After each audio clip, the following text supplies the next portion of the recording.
Ju përshëndes të gjithëve kudo qeni duke na ndjekur shikues të nderuar, mirëseardhët në edicionin e lajmeve në televizionin rajonal 6+1 Vlora. Tërmeti 26 nëntorit që shkundi vendin ton me magnitudë 6.4 të shkallës Richter, la të vdekur 51 persona si dhe mbi 900 të plagosur. Gjatë kësaj të shtune, drejtori drejtorisë vendore të policisë së Durrësit, prokurori e rrethit dhe drejtori drejtorisë për krimet ekonomike dhe financiare në policinë e shtetit kanë dhënë detaje mbi 17 urdhër arresti të lëshuar për personat që duhet të mbajnë përgjegjësi ligjore sa i përket humbjes së jetëve, kundër personat arrestuar janë edhe zyrtar të lartë. Tërmeti, i cili preku vendin tonë në 26 nëntor dhe ishte i shkallës 6.4 Richter, shkaktoi 51 viktima, si dhe mbi 900 persona të tjerë të lënduar, por me sa duket, tashmë janë lëshuar dhe flet arrestet e parë për personat përgjegjës të jetëve të humbura, ka qenë drejtori i drejtorisë vendore të policisë Durrës, Lorenz Sheu, prokuroria e rrethit Anita Jella, si dhe drejtori i drejtorisë për krimet ekonomike financiare në policinë e shtetit Luftimi Nxozi, që kanë dalë në një konferencë të përbashkët për mediat për të dhënë detaje se e përket 17 urdhër arresteve të lëshuara prej tyre. Prokuroria e rrethit gjyqësor Durrës, gjatë mbrëmjes së të premtes, lëshoi 17 urdhra ndalimi, nga të cilët 9 prej tyre janë ekzekutuar dhe vijon puna në terren për gjetjen e personave të tjerë. Nga veprimet e para hetimore të kryera, dyshohet se dëmtimet e këtyre godinave dhe pasojat në jetët e njerëzve kanë ardhur dhe si shkak i kryerjes së ndërtimeve pa respektuar rregullat, normat dhe standardet në fushën e ndërtimit, tha Sheu. Ndër personat e lëshuar flet arresti janë edhe zyrtar të lartë. Drejtoria e përgjithshme e policisë shtetit ngriti menjëherë një grup të posaçëm hetimor me specialistë të drejtorisë për hetimin e krimeve ekonomike financiare në departamentin e policisë kriminale, në përbërje të tyre dhe specialistë për hetimin e krimeve ekonomike financiare në drejtoritë vendore të policisë Durrës, Tiranë dhe Lezhë, në drejtimin e njësive të posaçme të ngritura nga prokuroritë përkatëse me objekt kryerjen e veprimeve, dokumentimin e palishmërisë dhe mbledhjen e provave në objektet e shkatëruara dhe dëmtuara nga tërmeti, me qëllim vënien para përgjegjësive ligjore të personave. Pas një pune intensive dyjavore, në përfundim të fazës parë të punës, në bazë të provave të grumbulluara nga grupi punës, Prokuria e rrethit gjyqësor Durrës gjatë mbrëmjes së dieshme lëshoi 17 urdhra ndalimi, nga të cilat 9 prej tyre janë ekzekutuar dhe vijon puna në terren për gjetjen e personave të tjerë të implikuar. Nga veprimet e para hetimore të kryera, dyshohet se dëmet e këtyre godinave dhe pasojat në jetën e njerëzve kanë ardhur si shkak i kryerjes së ndërtimeve pa respektuar rregullat, normat dhe standardet në fushën e ndërtimit. Për këtë arsye, mbështetur në provat e administruara në këtë procedim penal, është bërë ndalimi i shtetasve si më poshtë. Arbeni Saku, 42 vjeç, me detyrë ish drejtori i aluizmit Durrës, i dyshuar si autor i veprës penale shpërdorim detyre. Klajdi Lame, 32 vjeç, në cilësinë e inspektorit të Inspektoriatit Ndërtimor Urbanistik Durrës, në objektin Pallat Gjashkatësh, i cili ndodhet në lagjen numër 6, rruga Shoqëria Bashkimi, ku humbën jetën 2 shtetase, i dyshuar si autor i veprës penale shpërdorimi detyrës. Albrend Qetka, 35 vjeç, në cilësinë e specialistit të verifikimit në terren pranë aluizmit Durrës, në objektin Pallat Gjashkatësh, i cili ndodhet në lagjen numër 6, ku humbën jetën 2 shtetase, i dyshuar si autor i veprës penale shpërdorimi detyrës.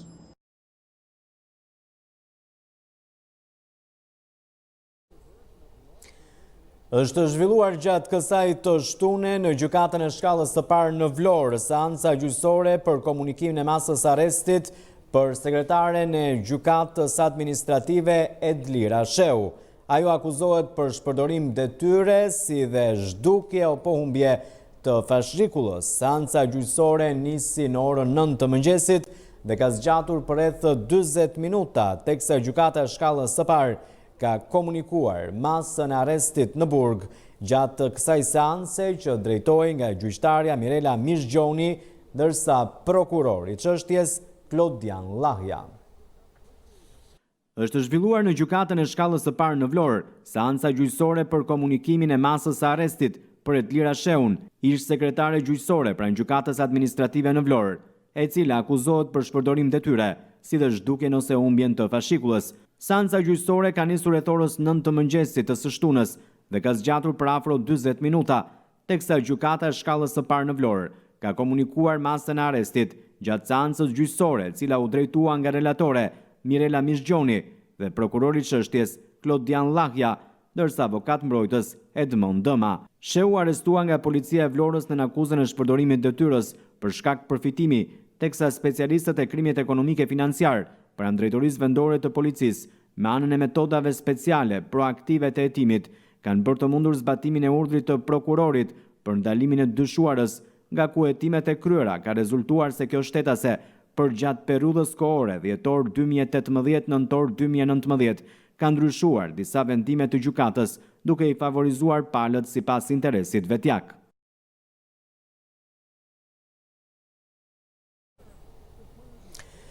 Partia Demokratike dhe opozita nuk kanë hequr vëmendjen nga zgjedhjet e parakohshme. Tërmeti 26 nëntorit ka angazhuar opozitën që të jetë pranë njerëzve të prekur, por kjo nuk do të thotë që ka hequr dorë nga aksioni opozitar.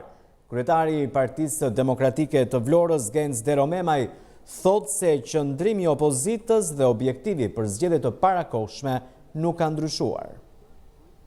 Partia Demokratike dhe opozita nuk kanë hequr as pak vëmendjen nga zgjedhjet e parakohshme.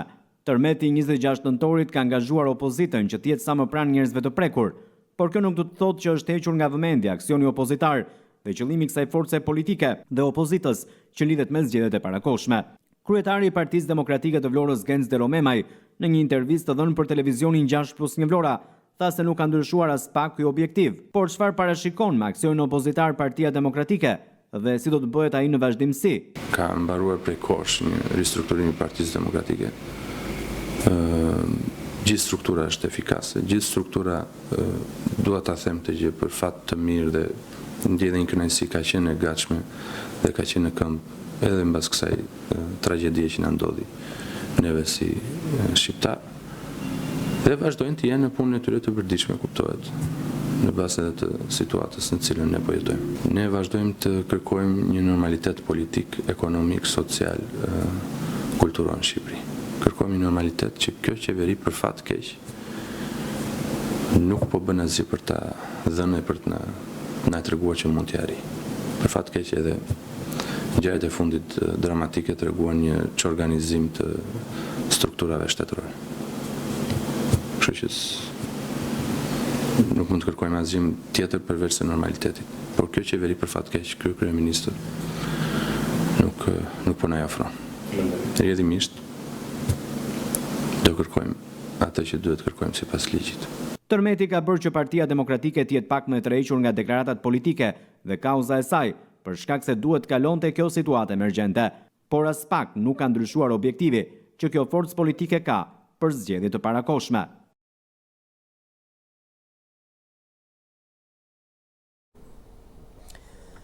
Bashkia e Vlorës vijon prezantimin e buxhetit për vitin 2020 tek qytetarët. Në një takim me banorët të rajonit numër 2, kryebashkiaku Dritan Leli ka garantuar se në hyrje çdo kontributi i komunitetit të këtij rajoni në taksat vendore do të faturohet në ndryshime infrastrukturore dhe shërbime.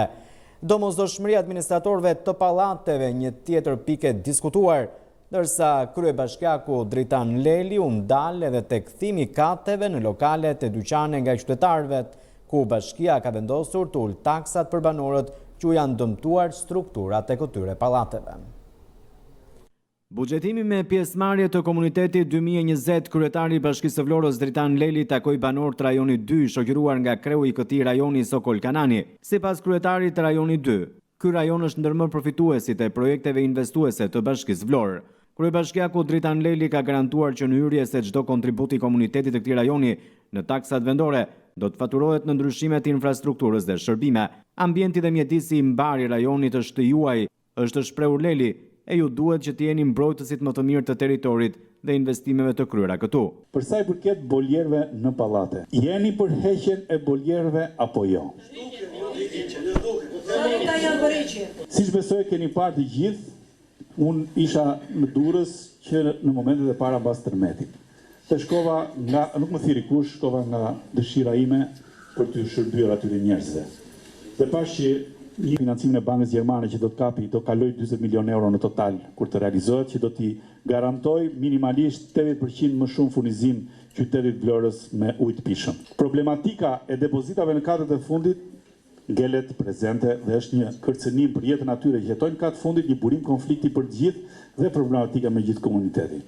Të bashkohemi të gjithë ato depozitat, në qoftë se në një pallat kemi 10 depozita nga 200 litra, të vendosim depozita me 2000 litra afër godinave, por në katët e para. Domosdoshmëria e administratorëve të pallateve një tjetër problematike ngritur në takimin e zhvilluar në rajonin 2, çështje për të cilën kryebashkiaku inkurajoi qytetarët. Është që shumë e rëndësishme zgjedhja e administratorëve të pallateve. Ka një detyrim ligjor për këtë gjë, dhe unë do t'ju inkurajoja dhe do të kërkoja që në çdo moment që ju keni nevojë për asistencën time, do vi të asistoj. Administratorët e pallatit janë një vlerë e fuqishme që mund të rregullojnë fort marrëdhëniet midis bashkisë dhe komunitetit. Kthimi i kateve në lokale, dyqane nga qytetarët, Bashkia Vlorë ka vendosur të ul taksat për banorët që u janë dëmtuar strukturat e pallateve. Tek pallatet e vjetra, ku ka ndërhyrje të forta të strukturës për arsye të shndërimit të banesave të kateve të para nga shtëpi në dyqane. Këto kanë dëmtuar strukturat e pallateve rënd.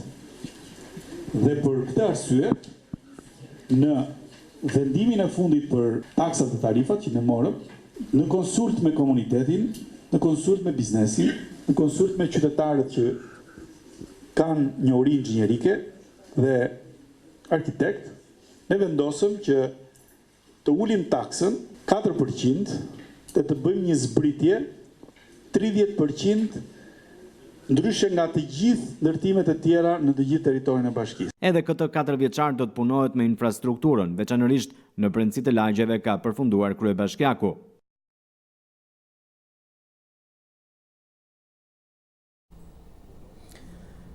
Kryebashkiaku Dritan Leli është ndalur gjatë prezantimit të buxhetit të 2020-s edhe në një takim me banorë të rajonit numër 3 të qytetit të Vlorës. Rajoni 3 ka një komunitet me ndjeshmëri ndaj detyrimeve dhe përgjegjësive qytetare, ka thënë kryebashkiaku Leli. Kryetari i bashkisë ka premtuar se do të ketë investime dhe të gjitha taksat e këtyre banorëve do të përkthehen në sa më shumë investime për ta. Në kuadër të hartimit të buxhetit të Bashkisë së Vlorës 2020, është zhvilluar takimi i radhës me banorët e rajonit numër 3. Kryebashkiaku Dritan Leli është shoqëruar nga kreu i këtij rajoni, Aranit Lula, i cili çeli takimin duke u ndalur në një prezantim të investimeve që rajoni 3 ka prekur në 4 vjeçarin e kaluar. Nuk mund të përmendur në investimin kolosal që është bërë nga Bashkia Vlorë, i ndërmarrësjellësit për kanalizimin qendror të tubacionit të ujësjellësit që i shërben të gjithë banorëve. Ne jemi këtu të gjithë bashkë si bashki, bashkë me kryetarin, për të vazhduar të ecurit të angazhimeve tona, për të ecur përpara me punët tona, me investimet tona, me shërbimet tona. Rajoni 3 ka një komunitet me ndjeshmëri ndaj detyrimeve dhe përgjegjësive. Kështu është drejtuar Dritan Leli të pranishmëve, ndërsa ka kujtuar se pikërisht ky rajon është ndër më të rregulltit referuar pagesës së taksave vendore, që është në shifrën 80%. Të gjithë jemi aksionerë. Me kontributet tona në një ndërmarrje të madhe që është Bashkia e Vlorës. Për rajonin numër 3, në vlerë totale të këtij viti duhet ishin 520 milion lekë vjetra, ndërkohë që deri sot jemi në një pagesë prej 410 milion lekë vjetra, pra rreth 80%. Është një shifër e konsiderueshme, pozitive, pavarësisht mungesës për 100 milion lekësh akoma të pa arktuara. Për çdo komunitet, mjedisi i pastër është parësor, është shprehur Dritan Leli, pasi ka marrë miratimin e banorëve për mirëpastrimin e lagjeve të këtij rajoni nga firma përgjegjëse e pastrimit në qytet. Kryebashkiaku Leli ka apeluar për më shumë kujdes të qytetarëve në sjellje ndaj mjedisit të përbashkët. Në kontratën e pastrimit të Bashkisë Vlorës me operatorët ka një grafik të caktuar punimesh dhe në momentin që më thoni që një javë po vinë dhe pastrojnë, atëherë unë ju them që probabilisht nuk jam i sigurt 100%, por besoj që detyrimin e kanë për ta bërë një javë. Dhe në pjesën tjetër të javës duhet jenë shumë të kujdesshëm banorët që mos ndosin. Në diskutimet e tyre, banorët u janë referuar prioriteteve të pritshme, ndërsa kanë vlerësuar investimet e kryera, duke drejtuar vëmendjen edhe ndaj sheshit të Triracave, kthyer tashmë në identitet. Dëgjesat publike për buxhetimin me pjesëmarrje të komunitetit në fokus të bashkisë për të hartuar një buxhet orientuar qartë drejt investimeve për komunitetin.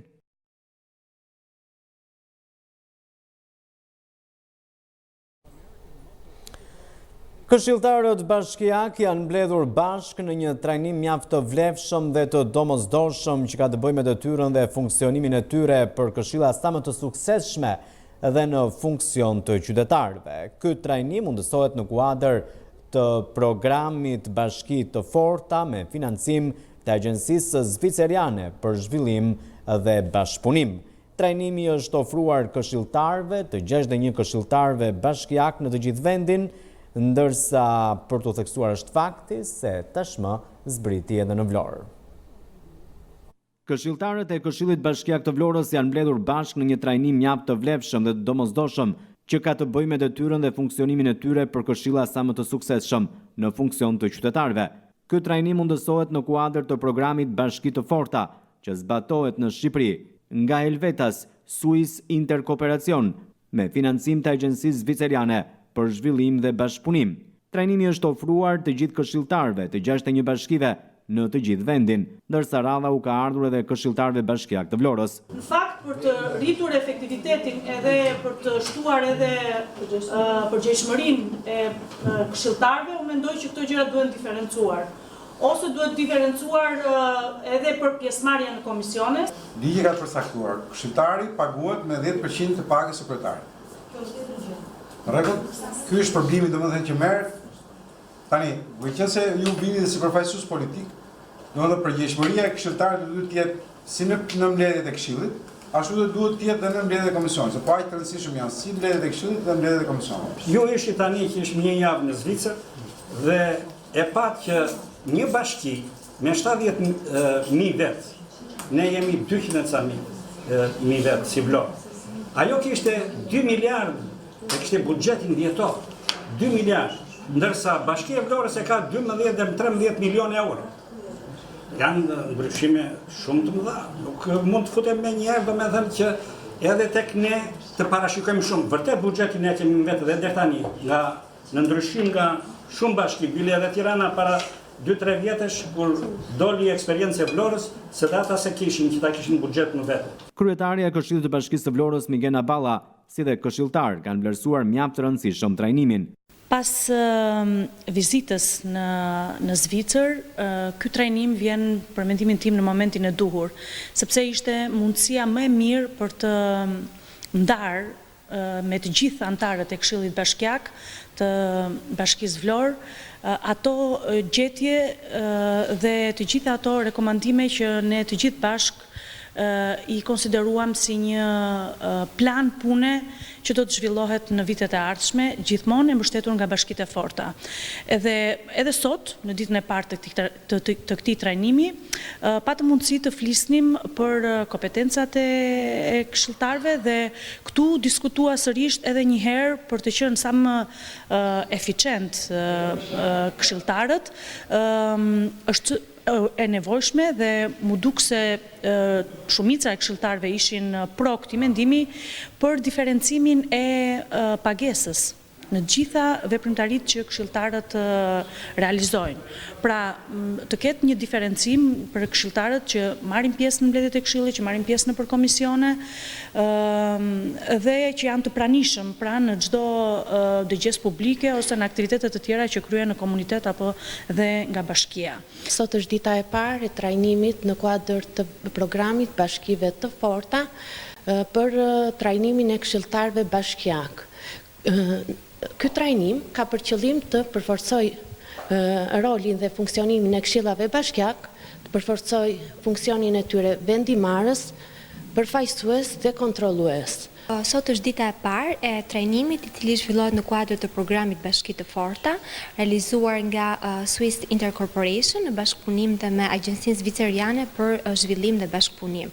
Ky trajnim synon që të rrit kapacitetin e këshilltarëve, sidomos këshilltarëve që zgjidhen për herë të parë, në mënyrë që të kemi njohje të saktë të legjislacionit për të mbushur detyrimet tona kryesore, të cilat lidhen së pari me vendimarrjen si antar të Këshillit Bashkiak, por njëkohësisht edhe me ndërlidhjen e komunitetit dhe me administratën e bashkisë, në mënyrë që të jemi, le të themi, efektiv në zbatimin e legjislacionit, por njëkohësisht dhe kjo të përkthehet në një zgjidhje konkrete të problemeve që shqetësojnë sot komunitetin e qytetit të Vlorës. Është një trajnim i zhvilluar në 2 ditë, ditën e sotme dhe ditën e nesërme, për antarët e Këshillit Bashkiak Vlorë. Është një trajnim i ndarë në 3 module, të cilat ndihmojnë antarët e Këshillit Bashkiak, sidomos antarët e rinj të Këshillit Bashkiak, për të kryer më mirë rolin e tyre dhe funksionin e tyre. Qëllimi kryesor i programit Bashki të Forta është ngritja dhe funksionimi këshillave të suksesshëm që me rolin e tyre, duke mbështetur administratët e bashkive, këshillat bashkiake dhe angazhimin e qytetarëve të përkushtuar, do të arrijnë të përmirësojnë sa më shumë cilësinë e ofrimit të shërbimeve publike. Modulet dhe prezantimet e trajnimit janë përgatitur nga një ekip ekspertësh të pushtetit lokal në Shqipëri.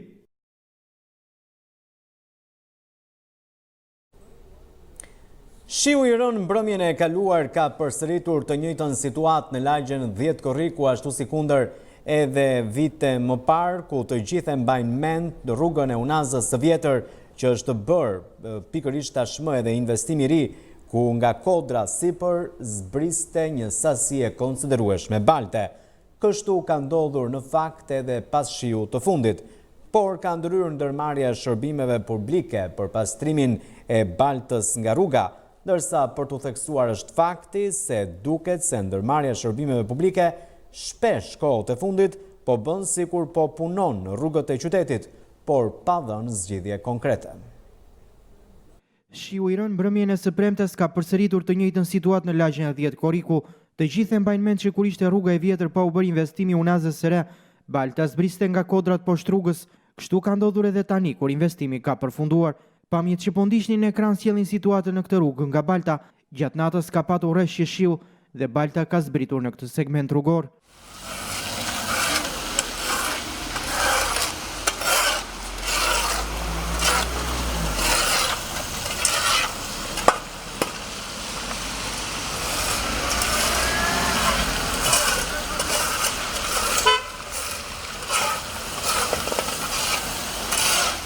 Ndërmarrja e shërbimeve publike ka ndërhyrë këtë të shtunë për të pastruar baltën nga rruga, por shpesh duket sikur kjo ndërmarrje bën sikur punon në rrugët e qytetit, pa dhënë kështu një zgjidhje konkrete të problematikës. Balta vijon të mbetet ende në këtë rrugë në lagjen 10 Korriku dhe kush e di se sa do të vazhdojë të qëndrojë në këtë situatë.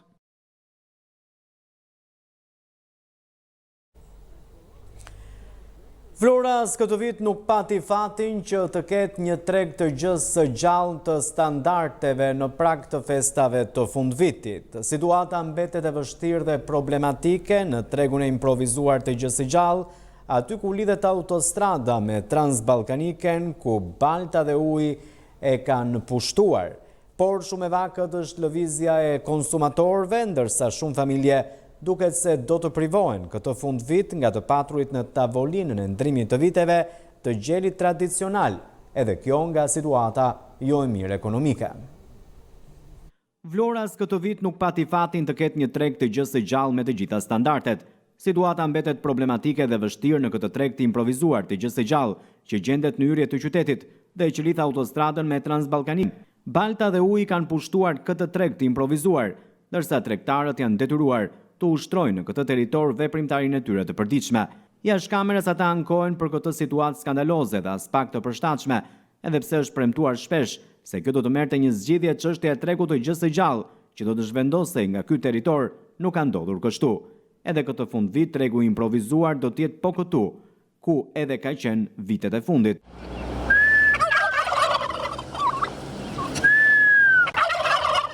Ndërkaq për të theksuar është fakti se veç infrastrukturës problematike, me të cilën duhet të përballen këtë vit tregtarët e këtij tregu të improvizuar të gjës së gjallë, problem mbetet edhe mungesa e fuqisë blerëse. Varfëria që po ndihet çdo ditë më shumë në Vlorë. Nuk ka se të mos ndihet as në këtë treg. Shumë e vakët është lëvizja e konsumatorëve, ndërsa shumë familje duket se do të privohen këtë fundvit nga të paturit në tavolinë e ndrimit të viteve, gjelin tradicional, nga situata jo e mirë ekonomike.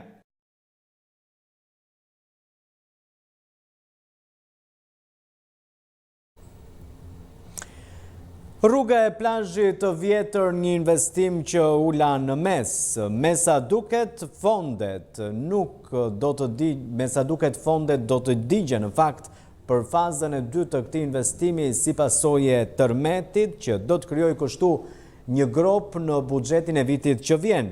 Vijimi i fazës së dytë të këtij investimi është mjaft i domosdoshëm, por nuk dihet nëse do të ndodhë apo jo vitin e ardhshëm.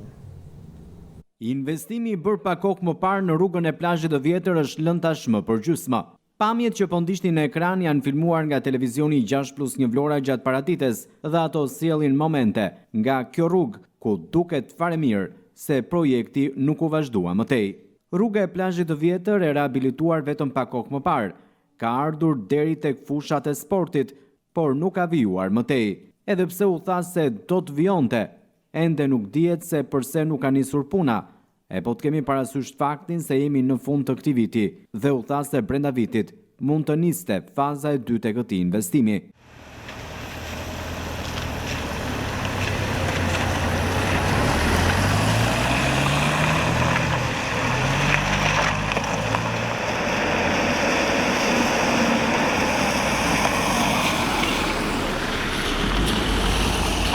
Nga fushat e sportit deri në sod, rruga paraqitet mjaft problematike. Edhe pse është zgjatimi një prej rrugëve kryesore të qytetit, investimi është lënë në mes dhe nuk është parashikuar me sa duket faza e dytë e tij. Por po të kemi parasysh faktin se viti i ardhshëm do të jetë me probleme të mëdha në buxhet dhe me një grop të konsiderueshme për shkak të tërmetit. Me shumë mundësi, faza e dytë e rrugës së plazhit të vjetër do të mbetet vetëm thjesht në letra si projekt e për të mos u zbatuar asnjëherë. Është imediate që të vijojë ky projekt i rëndësishëm në fazën e dytë të tij, po të kemi parasysh edhe rëndësinë që ka kjo rrugë që të lidh me Zvërnecin, jo vetëm me plazhin, por edhe me manastirin e tij.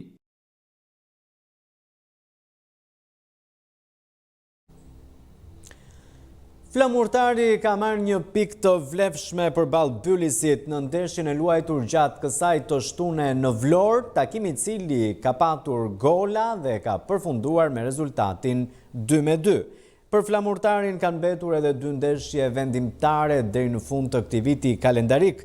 Të mërkurën vlonjatë të udhëtojnë drejt Tiranës, ndërsa të dielën do të presin në Vlorë, Teutën e Durrësit, ku padyshim në të dyja këto ndeshje kërkohet rezultat vetëm pozitiv. Flamurtari ka marrë një pikë të vlefshme përballë Bylisit në ndeshjen e luajtur gjatë kësaj të shtune në Vlorë. Takimi në stadiumin Flamurtari ka startuar në orën 13. Ndeshja u mbyll në barazim 2-2. Një rezultat ky që i ka shkuar më shumë për shtat Flamurtarit, që ka arritur të ndalë ballshotët, që janë padyshim surpriza e këtij kampionati. Ishte sulmuesi Xhevair Sukaj ai që hapi serinë e golave në minutën e 17 për vlonjatët, kur u duk se Flamurtari do të shkonte në dhomat e zhveshjes me avantazhin e 1 goli. Miqt barazojnë shifrat me Guindon në fundin e fragmentit të parë të lojës. Ishte përsëri sulmuesi Bylisit, i cili në minutën e 59 kaloi në avantazh Bylisin. 3 minuta para fundit të ndeshjes për të shtangur skuadrën e Dovedan me Ndojnebi, i cili në minutën e 87 realizon golin e barazimit. Nuk do të kishte më histori. Flamurtari do të merrte një pikë mjaft të vlefshme. Pas takimit, trajneri Luan Birçe tha se do të ishte i kënaqur me fitoren, por theksoi se do të tentohet maksimumi në 2 ndeshjet e tjera të mbetura të këtij viti. Kërkon 3 pishin ndeshjet e sotme për të patur mundësi e Curis në tabelën e klasifikimit në ndeshjet e mëpasashme. Mirë po, siç apo zhvilluam ndeshjet e parë të mirë. Arrim të shënojmë 2 gola, ma i cili njëri u dha offside. Nuk kam ndonjë paraqysim, nuk e kam para akoma. Mendoj se goli në limitet e pjesës parë bëri efektin psikologjik të skuadra, e cila pjesën e dytë ishte jo i qartë, ishte turpus. Mbisim pasime të thjeshta. Dhe në këto momente ekipi Bylis na mori përsin, na barazoi. Goli sigurisht si që pat dhe ju, ishte një gabim fatal mund të quaj i mbrojtësave, që një gol i dhuruam tepër se një gol i merituar. Mbas se pse godim përsëri me golin e dytë, ishte situata e tillë që nuk po reagonim. Me ndryshimin e lojtarëve që u futën pjesën e dytë, ekipi më reagoi, u detyruan të kalojë me tërë mbrojtësa. Dhe shënuan barazohen, ndoshta patëm 2-3 raste tjera për shënuar. Na duhet që deshin të mërkorës me Tiranën, mos të dalim bosh. Na duhet patjetër të marrim diçka nga ndeshja që të jemi të objektivi që kam deklaruar të 3 ndeshjet e fundit 5 pikë. Pastaj do presim ekipin e Durrësit brenda që na duhet fitoria e domosdoshme. Trajneri i skuadrës Ballshiote Dovedan u shpreh tepër i zhgënjur nga paraqitja e lojtarëve të tij, sidomos në 10 minutat e fundit, teksa ja vuri fajin edhe mungesave për mungesën e triumfit në këto përballje. Jam i kënaqur se erdhi loja. Normalisht para ndeshjes kërkonin 3 pikët, morën 1 pikë, si erdhi loja dhe mund ta kishim humbur ndeshjen sepse flamurtari thotë në gjin e vet ka lojtar shumë të mirë në fazën ofensive. Normalisht sot na kanë kushtuar shumë mungesa si dëmtimet ashtu edhe kartona thotë, por problemi jonë me Mango ishte asaj që ne drushim euforia mbas nesër Partizanin, të cilën lojtarët kujtonin se ishin lojtarë shumë të mëdhenj dhe do ta kishin shumë të lehtë në Vlorë. I druhesha shumë flamurtarë dhe kjo na kushtoi që të jemi 2 pikë. Normalisht ekipi sotëm po jam shumë i zhgënjur dhe nuk është ekipi që unë nuk njeh thotë sepse ne me këtë ekip nuk e meritojmë jo të jemi thotë në vendin e ku jemi momentalisht do të ishim në kohën e poshtë. I referohem ekipit sotëm, por me dëmtimet dhe me pezullimin që kemi, nëse do të na kthehen sa më shpejt pranë nesh, edhe me afrimin e 2 drejtarëve në merkatën e janarit, ne do jemi thotë deri në fund do luftojmë për zonën e Evropës. To je ta razlika, gdje smo mi ekipa. Ovo danas što smo mi igrali, to nije ekipa da ide gore visoko. Për flamurtarin kanë mbetur 2 ndeshje vendimtare deri në fund të këtij viti kalendarik, ku kërkohet maksimumi. Të mërkurën vlonjatët udhëtojnë në Tiranë për të ndeshur me Ballshiotët, ndërsa të dielën presin në Vlorë të utën e Durrësit.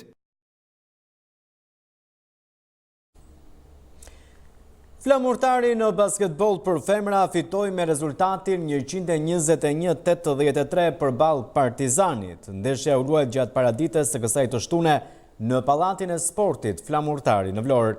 Partizani ishte nga rivalet kryesore dhe direkte të ekipit të Flamurtarit dhe në këtë ndeshje vajzat vlonjate të trajnerit Viron Toska dhanë maksimumin për ta fituar atë. Flamurtari në basketbol për femra ka fituar me rezultatin 121-83 përballë Partizanit. Ndeshja u luajt gjatë paradites të kësaj të shtune në Pallatin e Sportit Flamurtari në Vlorë. Partizani është një nga rivalet kryesor dhe direkt të ekipit të Flamurtarit dhe në këtë ndeshje vajzat vlonjate të trajnerit Viron Toska kanë dhënë maksimumin për ta fituar atë. Përpara ndeshjes ekipi ishte përgatitur intensivisht dhe në fakt shumë seriozisht arriti të triumfonte përballë një rivali direkt siç ishte Partizani.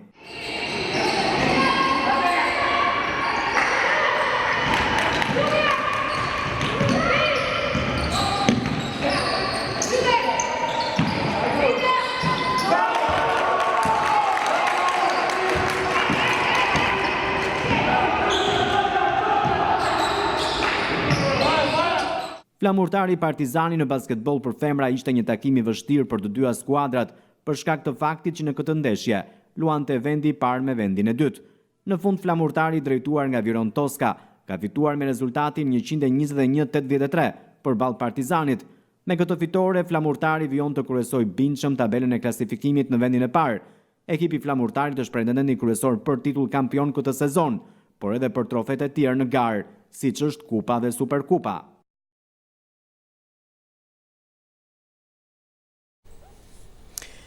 Rishjet e shiut ishin prezente deri në orët e mëngjesit të ditës së shtunë. Sipas shërbimit meteorologjik ushtarak, sasia më e lartë e rishjeve gjatë natës u regjistrua në Sarand 66 mm dhe pas Sarandës vjen Vlora me 38 mm shi.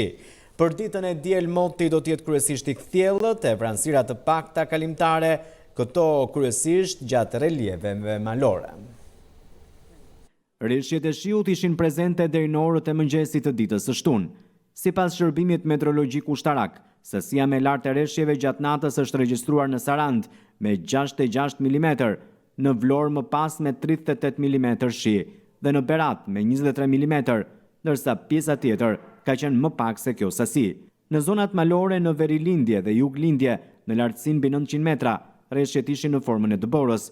Kjo situatë rënduar meteorologjike tashmë ka kaluar, duke i lënë vendin masave ajrore të qëndrueshme.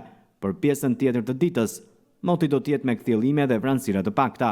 Për ditën e diel, moti do t'jetë kryesisht i kthjellët, vranësira të pakta kalimtare, këto kryesisht përgjatë relieve malore. Era do t'jetë nga kuadrati i jugut me shpejtësi deri 8 metër për sekond. Në fushën termike pritet një rënje me vlerat minimale, më konkretisht në zonat malore 0 deri 12 gradë Celsius, zonat e ulta 5 deri 18 gradë Celsius dhe në Bregdet 6 deri 18 gradë Celsius.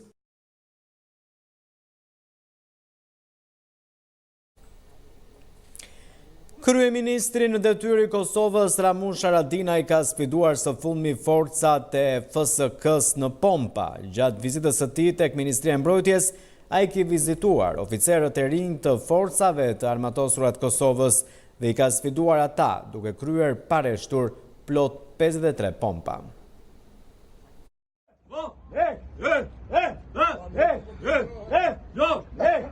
Kryeministri në detyrë i Kosovës Ramush Haradinaj ka sfiduar së fundmi forcat e FSK-s në Pompa. Gjatë vizitës së tij tek Ministria e Mbrojtjes, ai ka vizituar oficerët e rinj të FSK-s, ku dhe i ka sfiduar ata duke kryer pareshtur plot 53 pompa.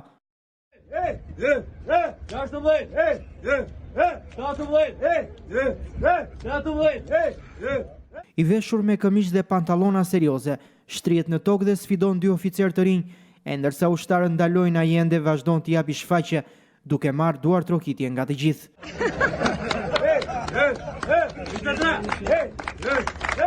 Kujtojmë që Haradinaj ka marrë pjesë në luftën e Kosovës, ku ka treguar aftësi të larta prej ushtaraku.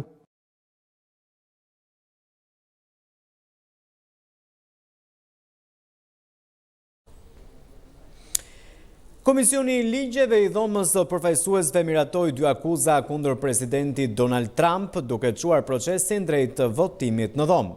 Përsa i takon akuzës së abuzimit me pushtetin, Trump duhet dhe thuhet se i ka bërë presion një vendi të huaj që ta ndihmojë atë në planin politik duke u përpjekur të detyrojë Ukrainën të nisë një hetim për korrupsionin ndaj rivalit të tij politik, Biden, pretendent kryesor i demokratëve në garën presidenciale. In service to our duty to the Constitution and to our country, the House Committee on the Judiciary is introducing 2 articles of impeachment. Komisioni i ligjeve i dhomës së përfaqësuesve miratoi 2 akuzat kundër presidentit Donald Trump, duke çuar procesin drejt votimit në dhomë. Vota e komisionit u nda në linja partijake. Tani pritet që akuzat të votojnë nga dhoma e përfaqësuesve kontrolluar nga demokratët javën e ardhshme. Liderët e Partisë Demokratike u kanë kërkuar ligjvënëse të rrëmojnë në ndërgjegjen e tyre para se ata të votojnë. Trump është presidenti i 4 amerikan në histori që përballet me atë që njihet si impeachment. Takimi të premtes zgjati për vetëm 10 minuta para se 2 akuzat, ajo e abuzimit me pushtetin dhe pengimit të Kongresit, të miratoheshin me 23 vota pro dhe 17 kundër. Votimi pritej të njëjtën por u shty me më shumë se 14 orë pas debateve të nxehta. Republikanët kritikuan vendimin e kryetarit demokrat të komisionit Jerry Nadler, duke akuzuar se ai kishte shtyr votimin për të patur më shumë bulim mediatik. Përsa i takon akuzës së abuzimit me pushtetin, Trump thuhet se i ka bërë presion një vendi të huaj që ta ndihmojë atë në planin politik, duke u përpjekur ta detyrojë Ukrainën të nisë një hetim për korrupsion ndaj rivalit të tij politik, Joe Biden, pretendenti kryesor i demokratëve në garën presidenciale. Trump po ashtu akuzohet se ka penguar Kongresin pasi nuk ka pranuar të bashkëpunojë me hetimin e tij. Presidenti Trump, i cili këmbgul se nuk ka bërë asgjë të gabuar, beson se do të ketë një shfaqsim të shpejtë gjatë procesit gjyqësor në Senat, i cili pritet të fillojë muajin e ardhshëm.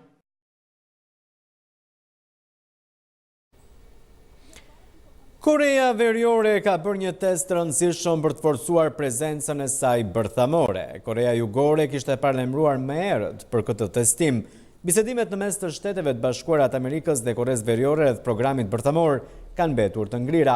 Presidenti Donald Trump tha se ende shpreson arritjen e një marrëveshje me Korenë Veriore. Koreja Veriore ka bërë një test të rëndësishëm në një zonë satelitore për të forcuar prezencën e saj bërthamore, raportojnë mediat vendore. Bisedimet në mes të Shteteve të Bashkuara dhe Koreas Veriore rreth programit bërthamor kanë mbetur të ngrira. Pyongyang ka vendosur një afat përfundimtar deri në fund të vitit për SBA-n që të vendos koncesionet të reja dhe ka theksuar se do të ndërmarrë masa nëse kjo nuk do të ndodhë. Nuk është ende i qartë se çfarë ka testuar Korea Veriore. Ankit Panda, ekspert nga Korea Veriore për Federatën e Shkencëtarëve Amerikan, tha për BBC se ky mund të jetë një test toksor i motorit të raketës balistike. Korea Jugore kishte paralajmëruar më herët për këtë testim. Presidenti Donald Trump tha se ende shpreson arritjen e një marrëveshjeje me Korenë Veriore. Këshilli i Sigurimit të Kombeve të Bashkuara u takua të mërkurën me kërkesën e SBA-s për të diskutuar rreth programit të armëve të Koreas Veriore pas arritjeve të tensioneve. Korea Veriore ka quajtur këtë takim provokim serioz. Trump e kishte vendosur si pikë kryesore në agjendën e tij të politikës së jashtme për vitin 2018 marrëveshjen me Korenë e Veriut. Ishte informacioni i fundit, shikues të nderuar, për këtë edicion informativ lajmesh në televizionin rajonal 6+1 Vlora. Unë ju falenderoj të gjithëve për vëmendjen tuaj dhe ju uroj shikim të këndshëm të programeve në vazhdim. Kalofshi një fundjavë sa më të këndshme.